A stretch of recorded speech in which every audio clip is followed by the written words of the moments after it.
Hi, good morning, friends. It is Saturday, April the 4th already. It's beautiful here in the neighborhood. It's supposed to be about 71 degrees in northern Kentucky, and I am so excited to get outside with my puppies and just enjoy the fresh air and God's creation. The topic today is really good, especially with us sitting at home. Some have are blessed enough to be able to work from home while others are not. We need to keep everybody in prayer because stir crazy is a real thing, and cabin fever. People are just they're just not sure what to do with themselves and their time. I know that I am fortunate enough to be able to work from home during the week, but my time in the afternoon and evening just seem to drag on. There's nothing on those 900 channels that we have on television. Nothing worth watching, or I've seen it a dozen times already. But just keep everybody, all of your neighbors and your friends in prayer, and just pray that God just has ultimate domain over this, and the blink of an eye that this virus just goes away. I don't know about you, but a little lightheartedness to this morning is as we go further into each day, each morning, I'm finding it harder and harder to get up and to get out of my PJs and to be presentable. And then you're faced with, this wild mane that is getting harder and harder to tame every day. And the natural grays are coming through. I know that there's a lot of my girlfriends who are experiencing the same thing because we can't see our beauticians.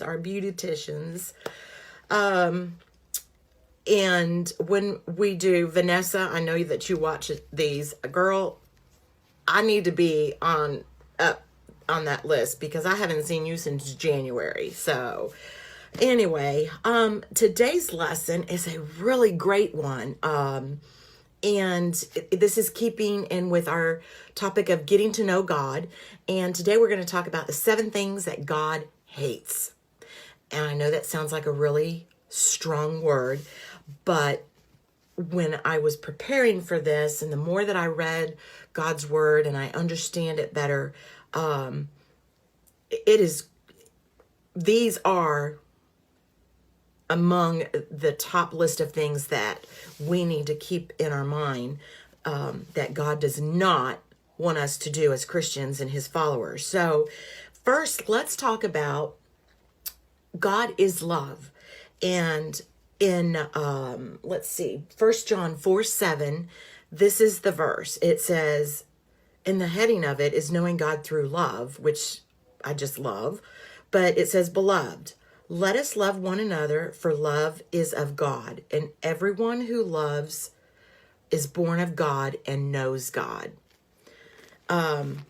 That's deep. But we do have a loving God, and he does want us to love our enemies. And I'm going to go ahead and read a couple of things to you. The meaning of hate is the Hebrew word most commonly translated hate in the Old Testament conveys the idea of detesting or loathing something so much that one is unwilling to put up with it and is hostile towards it. Do you find that to be true in your life, that you hate something? And I've always disliked using the word hate because it is such a strong 4-letter word. It just really means, in my mind, loathsome, detest, can't be around, disgusting, abominable. It has so many really deep meanings for me that I would prefer to use the word dislike instead of the word hate. But God has chosen to use the word hate, and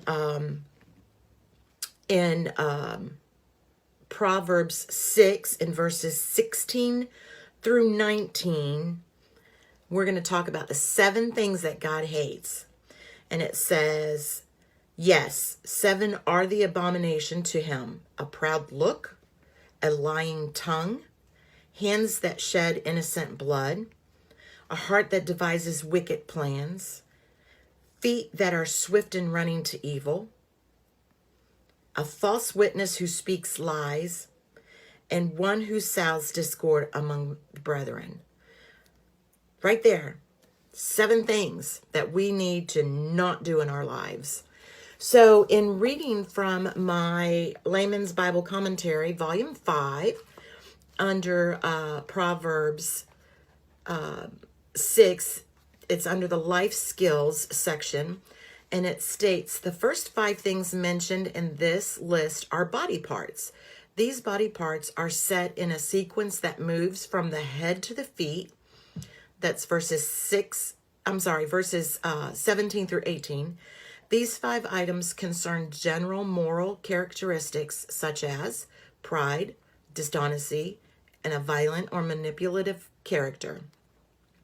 The last 2 are types of people that specifically belong to a court or government system, and that's in chapter 6, verse 19. So I really do like this Layman's Bible commentary because it just adds to, it brings more text, more context to our Bible reading.